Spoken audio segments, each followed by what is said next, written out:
In a follow-up to the last video, Morality and Spiritual Training for Trolls, we'll continue our expansive evaluation of morality and start out by clarifying the actual subject matter of the expatiation. The consideration here really isn't morality. That would be technically incorrect. Better to classify it as ethics, and in this particular case even more accurately described as meta-ethics. And this will be the main focus of today's video, with more content to come in follow-ups, as we'll continue to broaden the scope of the examination and convert this exploration of morality into an ongoing series. But before we even get into the specific implications of meta-ethics, let us first understand the reason why we should make a distinction between morality and ethics. Just referencing a morality doesn't speak to the ideological considerations behind a moral code. Saying you have morality is essentially the same thing as saying you have rules or regulations. It's just basic terminology referring to a generalization and says nothing to the possible equity or inequity of such a generalization. We could very well have instances of ill-conceived morality, or of morality founded on questionable principles. That's why the ethics are of utmost importance, as they deal with the philosophy behind the rules of conduct. If you want to understand whether or not a morality in question is either solid or slipshod, you need not look any further than the underlying ethics. This is the main reason why it's significant to distinguish between morality and ethics. So when speaking on ethics, it should also be clarified that conventional ethics are very low-minded. Conventional ethics are the worm-eyed position. Conventional ethics are constructed by and revolve solely around the illusory egoic identity. That's why meta-ethics are a far better alternative for consideration, as ethics that are based solely on the primitive desires of a desperate, needy ego will necessarily lead to low-minded standards, inequity, and moral turpitude. And that's because the ego is an inherently selfish repository by default, and due to this simply can't be trusted to make a mindful decision about anything. The ego is just too selfish. But what's wrong with that? After all, Richard Dawkins and the Selfish Gene, right? Ayn Rand and the virtue of selfishness, no? Right. A genetically selfish, waste-producing vacuum who thinks it's a virtue just by being a genetically selfish, waste-producing vacuum. How admirable. Is there anything wrong with that? I don't know. Is there anything wrong with a man who spends all day, every day, licking his own balls? If so, what would that be exactly? What would be your diagnosis for a man who spent all his time with his head between his legs, lapping at his own testicles? Whatever. Go ahead and lick your own balls. But why is it so hard to lick your own balls without impinging on others? That's all you gotta do. Lick your own balls without impinging on others. But why is it wrong to impinge on others? The mere fact that this needs to be explained to you is an indication of mental derangement. Let's pick up this conversation with you strapped in the interrogation chair. I'm sure we can straighten out your mental confusion about why it's not cool to impinge on others in a fortnight, all with nothing but a knife, a fork, a spoon, and a bottle of salt. If you need a mundane reason why, because it isn't civilized. We're trying to imagine that we're building a civilization over here. And sociopathic actions, such as lying, cheating, stealing, raping, and murdering, are recklessly barbaric, uncivilized behaviors. You want to be a savage? Fine, be a savage. You'll be treated just like any other rabid animal rampaging the landscape and simply be locked in a cage. Or put down. There's absolutely no issue with hunting you to extinction. You can then take your place next to the saber-toothed tiger and the dodo bird. If you want to hear the higher reason why, because preying on others is a delusional behavior, and hiding in a delusion is a cowardly way to elude the truth.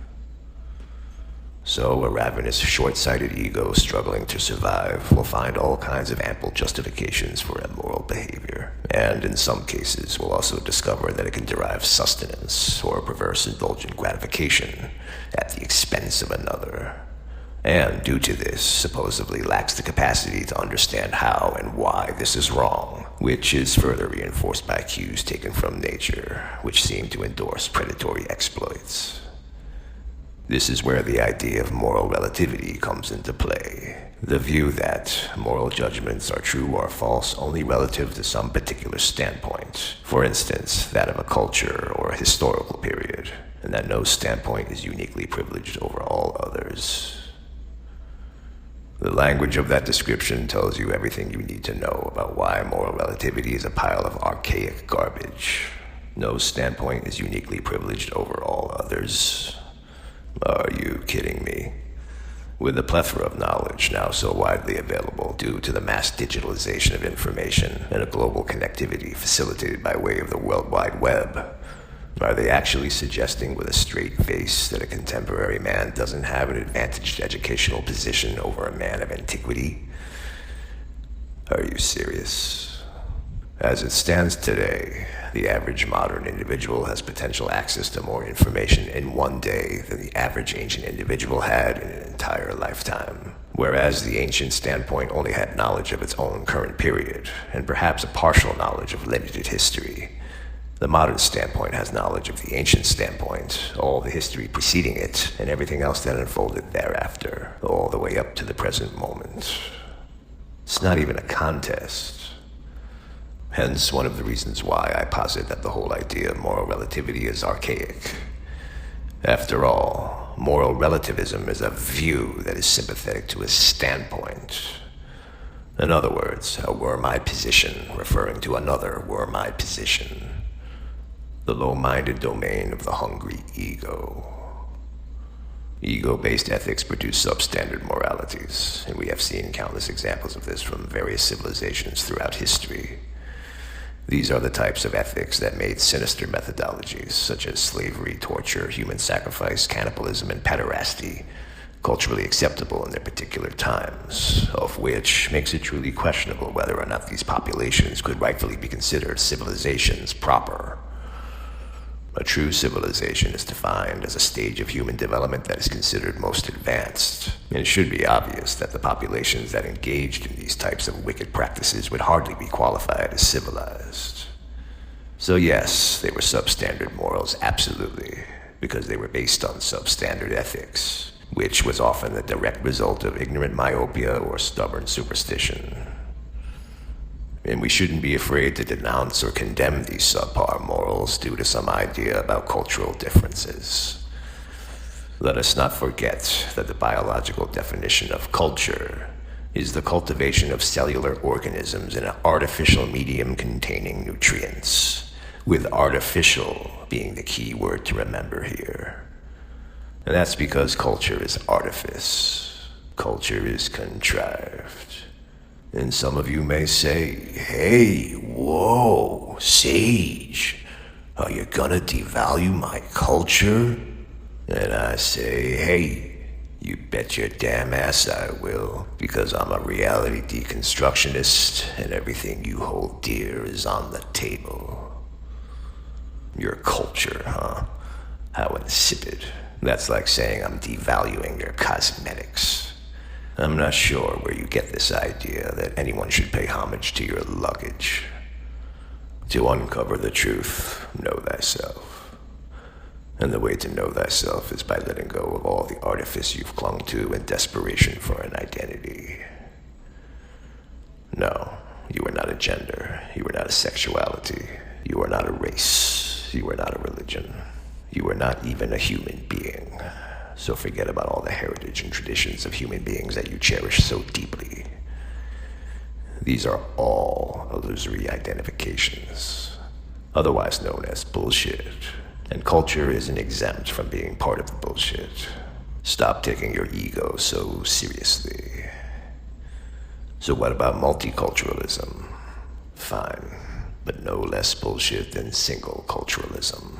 Multiculturalism is a reference to different layers of fake contrived bullshit all getting combined. Yum yum. Just what a cauldron of one type of bullshit really needs. A blend of additional types of bullshit to give the bullshit stew the real nice, unique, savory flavor of diverse bullshit. Eclectic bullshit is so much tastier than regular bullshit, didn't you know? A bullshit so palpable is palatable. Ah, yes, how sweet it is. And it attracts quite a sundry of nasty flies and shady scavengers. So yeah, all culture is fake. Stop using it as a shield against the empty truth. And needless to say, by the same token, you can do the exact same thing with God. The idea in your head that you use to justify all the other bullshit identifications you've become attached to.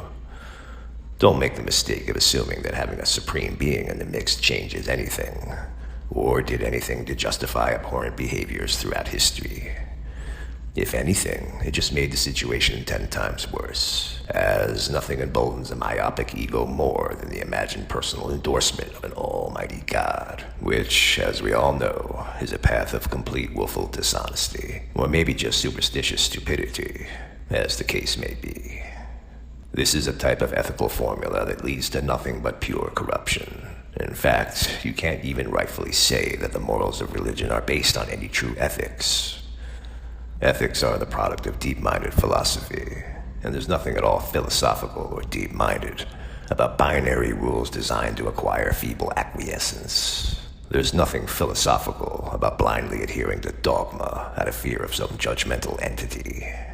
That's why it's called theology and not philosophy. In truth, the concept of God is a projection of man. See, they tell you that God created man, so that man could, in turn, worship God. An insane tale unto itself wherein a manic depressive deity with an isolation phobia finds solace in masturbation with self-imposed amnesia. But the truth is that man created God, so that man could worship himself via an imagined God by proxy. An even more insane tale of rampant self-important impotence trying to pass off masturbation as legitimate divinity. And, of course, this became a very effective method of dominating fellow egos, setting up dogmatic dictums and the subsequent punishments for non-compliance, all under the guise of having a religion. A complete con job. But who could really blame these ascendant hustlers? Most egos are weak and docile, and cannot survive by their own wits, and need a strong outside factor to command them. And they will be submissive to this dominance in exchange for room and board, all of which only increases their overall slavery, but yet relieves them of all responsibility. What a fantastic trade-off for a lifelong slave. Everything you need to survive will be provided, at a minimum, in exchange for complete servitude. And never forget, in addition to the commitment of being a full-time slave, you will also owe your master for the service of providing you with the bare minimum. That's the reason why you just can't leave. It's not like you can decide to back out of the deal because you now suddenly think you can find a way to be independent. No, it's too late. You owe, motherfucker. Always remember that. And it doesn't matter that it's contrived debt. You owe. You owe. You owe. You owe. Okay, you owe. You owe. Got a clearer picture of what's really going on here. This type of organized corruption is the main reason why an atheist was even ever born, and why morality became tainted in the eyes of such atheists. Religion and morals developed a sordid association, and almost rightfully so. But this is a good thing. Stop trying to use God as a shield against the empty truth. So this is why I submit a proposal for metaethics. And what exactly is metaethics? Metaethics would be fundamental principles with a wider domain than that of the first-person perspective of the worm-eyed ego. This would be ethics based on lucidity as the highest ideal. These would be ethics that make determinations and develop morals from the outside looking in, so to speak. A standard that would be a lot more closer to objective, as in an outlook that's impartial to any particular identity's personal feelings or opinions, than anything we've imagined could exist thus far. I argue that it has never existed, because the awakening is still in an embryonic stage. Therefore, there is no such animal as an ego that isn't partial to its own bias. Mental slavery demands that you be prejudiced to the personality you've associated as an individual identity. This is your sacred attachment, and you will not deviate from it one bit. You will be obedient to it, damn it. You will be shamelessly obedient to it. Metaethics are exactly what they imply. Ethics that are of a higher order, and are self-referential to the ego from this higher station. Only from this position are all egos seen as the same, and therefore can all be treated the same, and will have a code of conduct that applies to them all equally the same. From this position, there isn't any relative aspects to morals.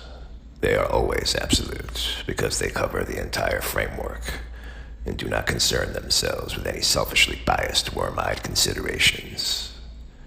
In this way, there won't be any exceptions because of cultural or historical standpoints. There won't be any allowances set aside for a reckless, predatory ego who wants to gain something at the expense of another. There are no gray areas or ambiguity concerning the right and wrong of conduct. Lucidity is the foundation, and a context outside the ego is the reference point. This is where the high-minded standards of metaethics finds its ground.